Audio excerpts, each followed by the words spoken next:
सुनना जरा।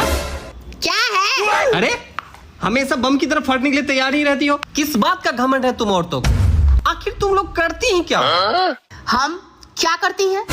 हम खाना बनाते हैं।